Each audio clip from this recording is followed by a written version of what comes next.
The virus does not discriminate between nations and people, nor do the catastrophes imposed by uncertain weather patterns. The common threats faced by us today not only expose the fragility of the international system, they also underscore the oneness of humanity. By the grace of Almighty Allah, Pakistan has been successful so far in containing the COVID pandemic. Our collaborated strategy of smart lockdowns helped save lives and livelihoods and kept the economy afloat. Over 15 million families survived through a social protection program of Asas. Mr. President, climate change is one of the primary existential threats that our planet faces today. Pakistan's contribution to global emissions is negligible, yet we are among the 10 most vulnerable countries to the effects of climate change in the world. Being fully aware of our global responsibilities, we have embarked upon game-changing environmental programs. Reforesting Pakistan through our 10 billion tree tsunami, preserving natural habitats, switching to renewable energy, removing pollution from our cities, and adapting to the impacts of climate change. To address the triple crisis of COVID pandemic, economic downturn, and climate emergency, we need a comprehensive strategy that should include, number one, vaccine equity. Everyone, everywhere, must be vaccinated against COVID, and as soon as possible. 2, adequate financing must be made available to developing countries. This can be ensured through comprehensive debt restructuring, expanded ODA, redistribution of unutilized SDRs, and allotment of a greater proportion of SDRs to developing countries. And finally, provision of climate finance. 3, we must adopt clear investment strategies which help alleviate poverty, promote job creation, build sustainable infrastructure, and of course, bridge the digital divide. I propose that the Secretary General convene an SDG summit in 2025 to review and accelerate implementation of Sustainable Development Goals. Mr. President, because of the plunder of the developing world by their corrupt ruling elites, the gap between the rich and the poor countries is increasing at an alarming speed. Through this platform, I've been drawing the world's attention towards the scourge of illicit financial flows from developing countries. The Secretary General's high-level panel of financial accountability, transparency, and integrity, called the FACT-I panel, has calculated that a staggering $7 trillion in stolen assets are parked in financial haven destinations. This organized theft and illegal transfer of assets has profound consequences for the developing nations.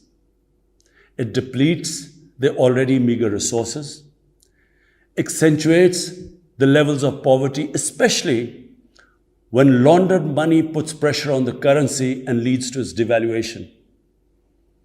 At the current rate, when the FACT-I panel estimates that $1 trillion every year is taken out of the developing world, there will be a mass exodus of economic migrants towards the richer nations. What the East India Company did to India, the crooked ruling elites are doing to the developing world, plundering the wealth and transferring it to Western capitals and offshore tax havens. And Mr. President, retrieving the stolen assets from the developed countries is impossible for poor nations. The rich countries have no incentives or compulsion to return this ill-gotten wealth. And this ill-gotten wealth belongs, remember, to the masses of the developing world. I foresee in the not too distant future, a time will come when the rich countries will be forced to build walls to keep out economic migrants from these poor countries. I fear a few wealthy islands in the sea of poverty will also turn into a global calamity like climate change. The General Assembly must take steps meaningfully to address this deeply disturbing and morally repugnant situation, naming and shaming the haven destinations and developing a comprehensive legal framework to halt and reverse the illicit financial flows are most critical actions to stop this great economic injustice. And at a minimum, the recommendations of the Secretary General's FACTI panel should be fully implemented. Mr. President, Islamophobia is another pernicious phenomenon that we all need to collectively combat. In the aftermath of the 9/11 terrorist attacks, terrorism has been associated with Islam by some quarters. This has increased the tendency of right-wing, xenophobic and violent nationalists, extremists and terrorist groups to target Muslims. The UN Global Counter-Terrorism Strategy has recognized these emerging threats. We hope the Secretary General's report will focus on these new threats of terrorism posed by Islamophobes and right-wing extremists. I call on the Secretary General to convene a global dialogue on countering the rise of Islamophobia. Our parallel efforts at the same time should be to promote interfaith harmony, and they should continue. Mr. President, the worst and most pervasive form of Islamophobia now rules India.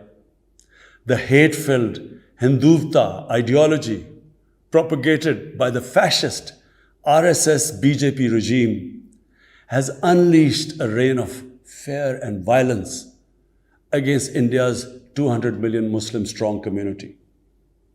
Mob lynching by cow vigilantes, frequent pogroms such as the one in New Delhi last year, discriminatory citizenship laws to purge India of Muslims, and a campaign to destroy mosques across India and obliterate its Muslim heritage and history are all part of this criminal enterprise.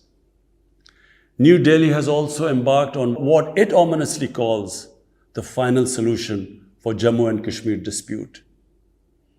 It has undertaken a series of illegal and unilateral measures in occupied Jammu and Kashmir since 5th August 2019. It has unleashed a reign of terror by an occupation force of 900,000.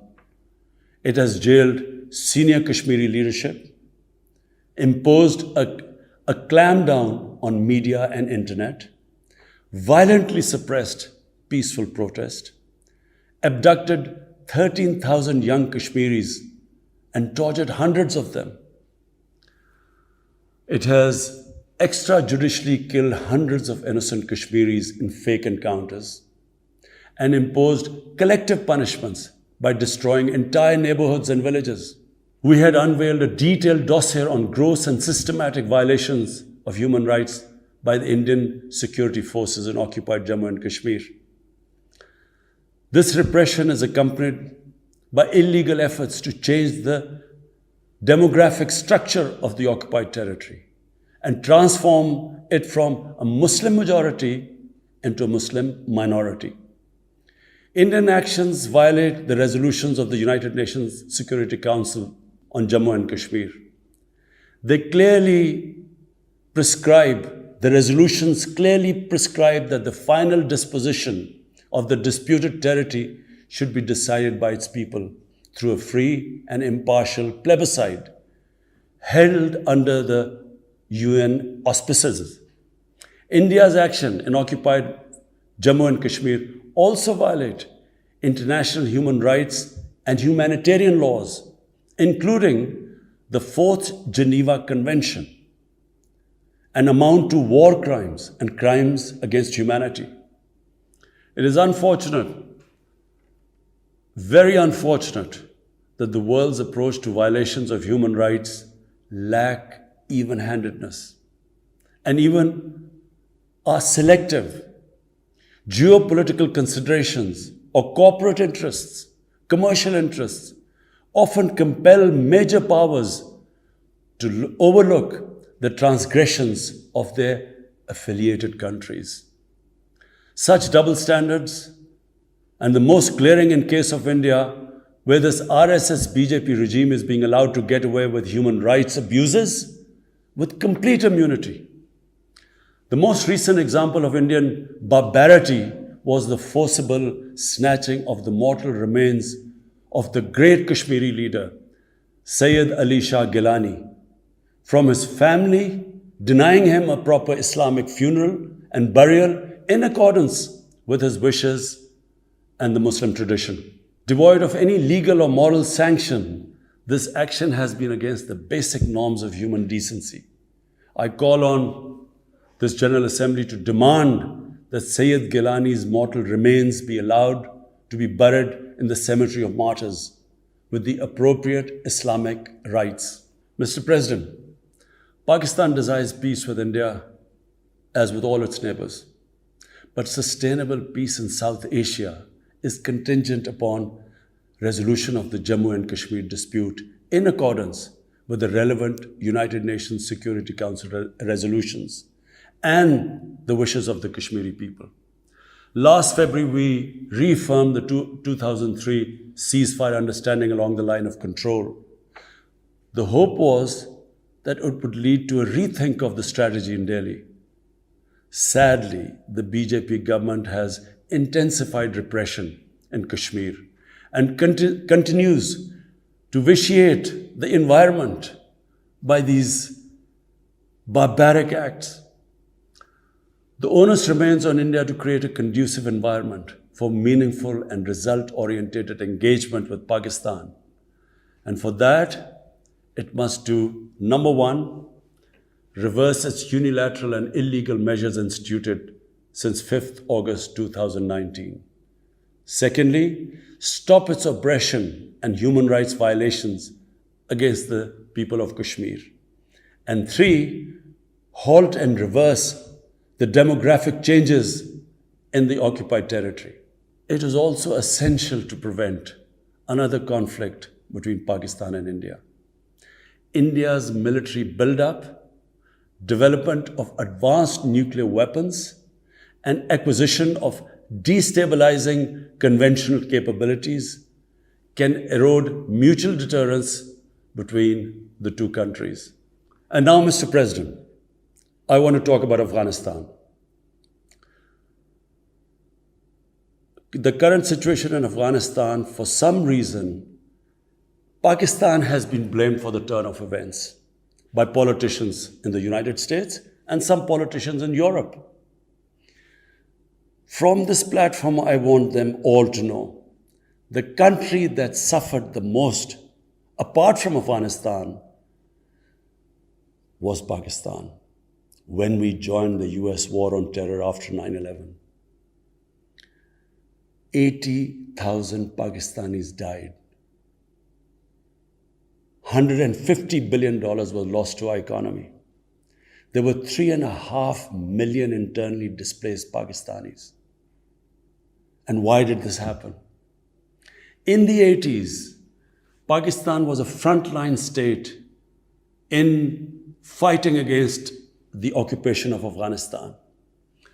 Pakistan and the United States trained mujahideen groups to fight for the liberation of Afghanistan. Amongst those mujahideen groups were Al-Qaeda, were various groups from all over the world. There were mujahideen, Afghan mujahideen. These were considered heroes. President Ronald Reagan invited them to White House in 1983. And according to news items, he compared them to the founding fathers of the United States. They were heroes. Come 1989, the Soviets leave.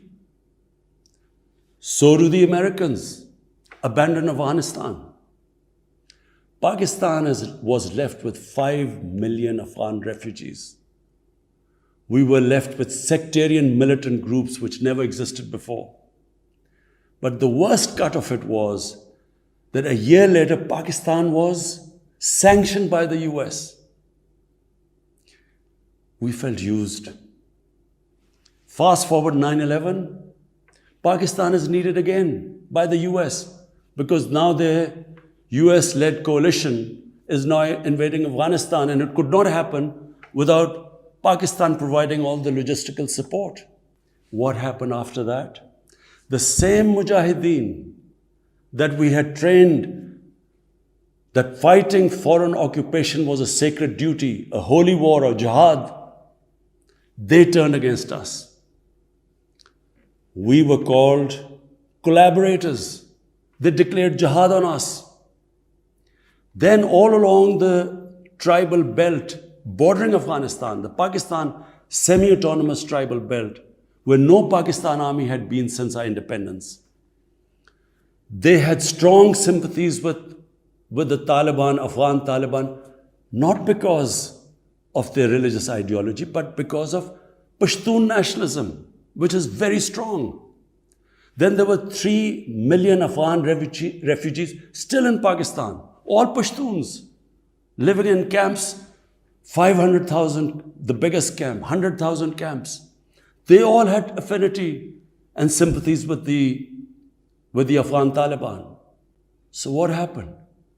They too turned against Pakistan. For the first time, we had militant Taliban in Pakistan. And they too attacked Pakistan government. When our army went in the tribal areas for the first time in our history, whenever an army goes into civilian areas, there's collateral damage.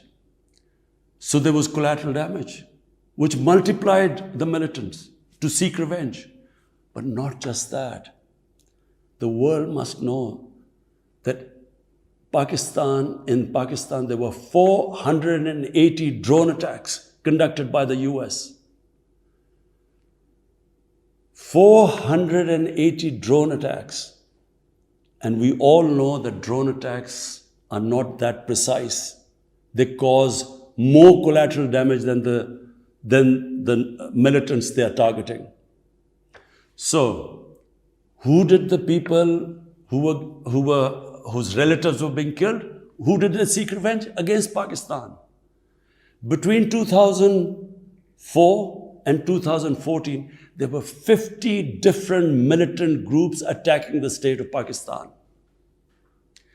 At one point, people like us were worried that will we survive this? There were bombs going all over Pakistan. Our capital was like a fortress. Had it not been for one of the most disciplined army in the world and one of the best intelligence agencies in the world, I think Pakistan would have gone down. So when we hear this at the end, there's a lot of worry about in the US about taking care of the people who helped them, the interpreters and everyone who helped the US. What about us? The only reason we suffered so much was because we became an ally of the US, of the coalition in the war against Afghanistan, where there were attacks being conducted from Afghan soil into Pakistan.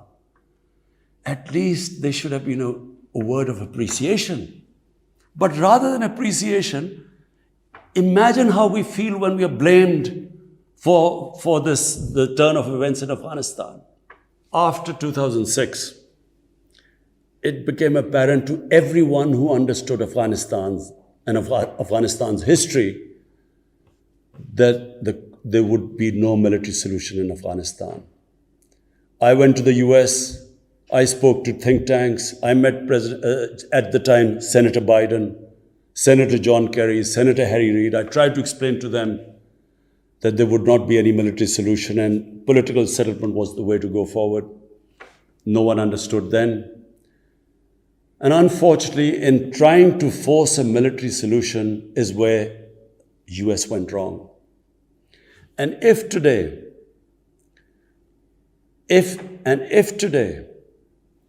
the world needs to know why the Taliban are back in power, all the world has to do is do a deep analysis of why 300,000 well-equipped Afghan army, and remember, Afghans are one of the bravest nations on earth.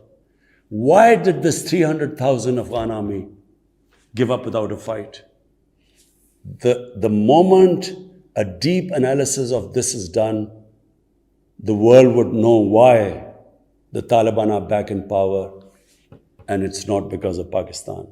So, Mr. President, right now, the whole world community should think, what is the way ahead? There are two paths we can take. If we neglect Afghanistan right now, according to the UN, half the people of Afghanistan are already vulnerable. And by next year, almost 90% of people in Afghanistan will go below the poverty line. There's a huge humanitarian crisis looming ahead. And this will have serious repercussions, not just for the neighbors of Afghanistan, but it will have repercussions everywhere if a destabilized, a chaotic Afghanistan again becomes a safe haven for international terrorists. The reason why the US came to Afghanistan in the first place. So therefore, there is only one way to go. We must strengthen this current government, stabilize it for the sake of the people of Afghanistan. What have the Taliban promised? They will respect human rights. They will have an inclusive government. They will not allow this soil to be used by terrorists. And they have given amnesty. Now, if the world community incentivizes them, encourages them to walk this talk, it will be a win-win situation for everyone. Because these are the four things that in Doha, when the US was talking to the Taliban, these were the conditions the dialogue was all about. So if the world can incentivize them to go this direction, then after all, this 20-year of presence, of coalition presence in Afghanistan would not be wasted, because Afghan soil would not be used for international terrorism. So I end my talk, Mr. President, by urging everyone that this is a critical time for Afghanistan. You cannot waste time.